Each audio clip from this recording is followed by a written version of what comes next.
Satan hates children. God loves babies. Babies are a gift from God. Blessed is the man whose quiver is full of them. The fruit of the womb is his reward. So, one of the first things that Satan wants is for us to not have kids. Now, I'm going to look at a whole line of other things, but I have to make a point here that will be really good for you. A female writer, a good Christian woman who wrote on a lot of books on being a mom, being a parent, she said, childbearing is the Waterloo of women. Childbearing is the Waterloo of women. For those of you who don't know the historic reference, she was talking about Napoleon losing at Waterloo. Childbearing is, in many ways, it's also the Waterloo of men. I'm going to speak, if you've got children in the room, I'll do everything I can to speak discreetly.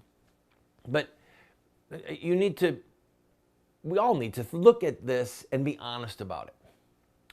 When we're called to follow Christ, Dietrich Bonhoeffer said, when Christ calls a man, he bids him come and die. When Christ calls a man or a woman, he bids him or her come and die. Take up your cross. Die to yourself. There is little in this life that causes death to self more than having babies. Let's just be honest. It used to be you and your wife could go anywhere you want, do anything you want, anywhere, anytime. Let's do this, let's do that. Spontaneity, all kinds of just, romance in the moonlight, whatever you want. Children change that. And a part of you actually has to die to yourself, unless you're fabulously wealthy and you can have full-time care for your children. You don't care. I mean, Margaret Sanger did that. She let other people raise her kids. Didn't go so well for her daughter that died of pneumonia.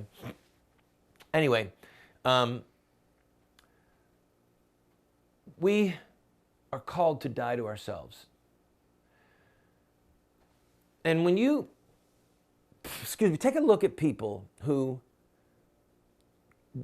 get older and older, who don't have children because they don't want children. Take a look at them. And what happens? They get weirder and weirder. They become more and more self-centered. They become, like the cat lady or the dog guy. And there's something for our benefit. Now, this is actually, I said God loves children, but children play a key role in our own redemption, in our own sanctification, in our own growth, in our Christian faith. I was talking to someone recently, a woman who was brought up in a Christian home and is not walking with the Lord right now very much, and married, and just flat out said, I don't want children. Not now. I'm doing stuff I want to do. And then she just said flat out, I'm selfish.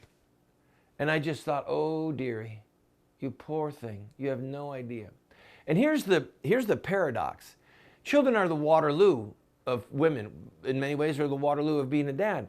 But when you hold your baby for the first time, think of it, you who have had children of your own, your whole life changes. Everything changes. And the party animal suddenly becomes the stay-at-home person.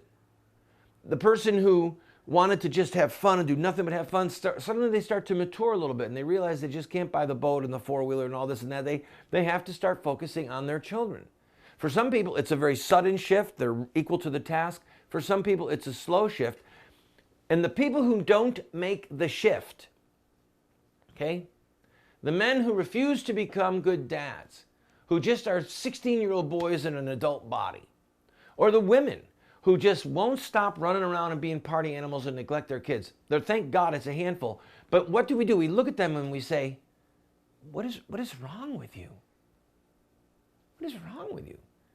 And there's something inherently messed up because of sin, our own sin nature, how we were raised, what we think is important, what data we've taken, all these things combined and more, that fights against us wanting to be the right parent, to be the right human being in the presence of God, who embraces children, who loves children, who wants to have children.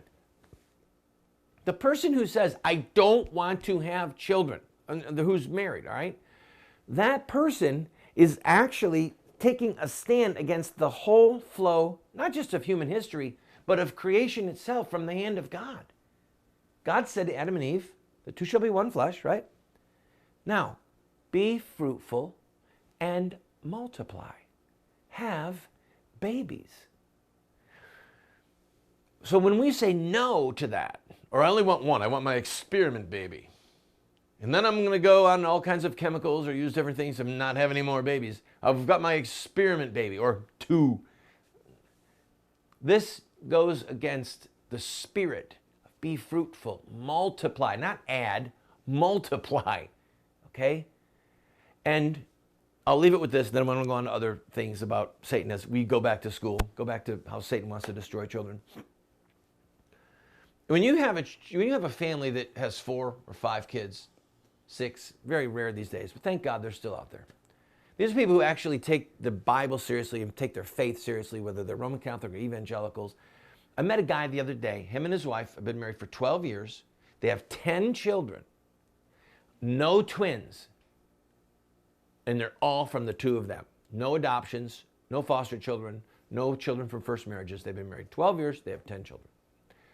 And I said, you are a rich man. You are such a wealthy man. I shook his hand. I said, what can I do?